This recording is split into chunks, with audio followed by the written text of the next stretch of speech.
poser la question, peut-on cibler sa perte de poids? Alors peut-être que tu as déjà essayé de perdre d'une partie du corps, de dire voilà, j'ai envie de perdre exclusivement du ventre, j'ai envie de perdre des cuisses, j'ai envie de perdre d'ici ou de là. Et la question c'est, en fait, peut-on réellement cibler sa perte de poids? Donc c'est la question à laquelle on va répondre juste après, mais avant ça, je t'invite à t'abonner et à activer la cloche pour ne rien louper de ce qui va sortir les prochains jours. Et je te dis à tout de suite.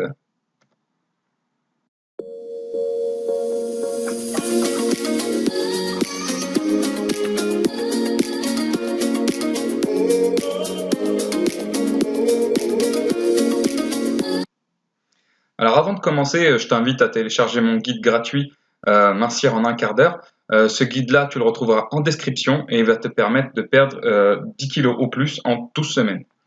Bien, c'est parti, on démarre. Donc, est-il possible de cibler sa perte de poids? La réponse est oui. Et non. Oui et non, c'est les deux à la fois. Je m'explique. Alors en fait, ce qui se passe, c'est que on ne peut pas cibler sa perte de poids. Donc ça, c'est pour le côté non. Alors pourquoi est-ce qu'on ne peut pas cibler sa perte de poids? En fait, pour être précis, on ne peut pas cibler et perdre exclusivement d'une zone. Par exemple, si je décide de perdre du poids, je ne peux pas me dire je vais perdre exclusivement du ventre et garder mes cuisses. C'est impossible. Il n'y a pas d'exclusivité dans la perte de poids. C'est-à-dire que c'est notre corps qui va perdre globalement de là où voilà les zones où il juge qu'il y en a besoin. Et maintenant la question c'est, en fait on ne choisit pas réellement. Mais la question c'est du coup, si l'autre réponse était oui, donc comment est-ce qu'on fait pour cibler sa perte de poids?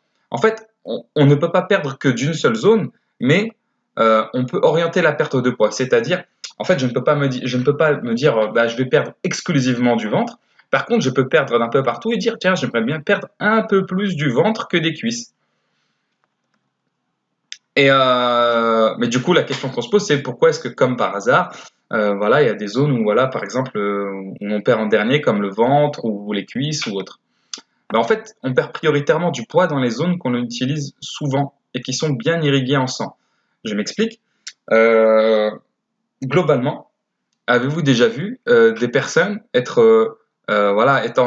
avoir du gras au niveau du poignet et des mollets? Non, c'est très très très rare. Généralement, quand on arrive à prendre du gras au niveau des poignets ou des mollets, c'est qu'on a déjà passé plusieurs caps dans la prise de poids.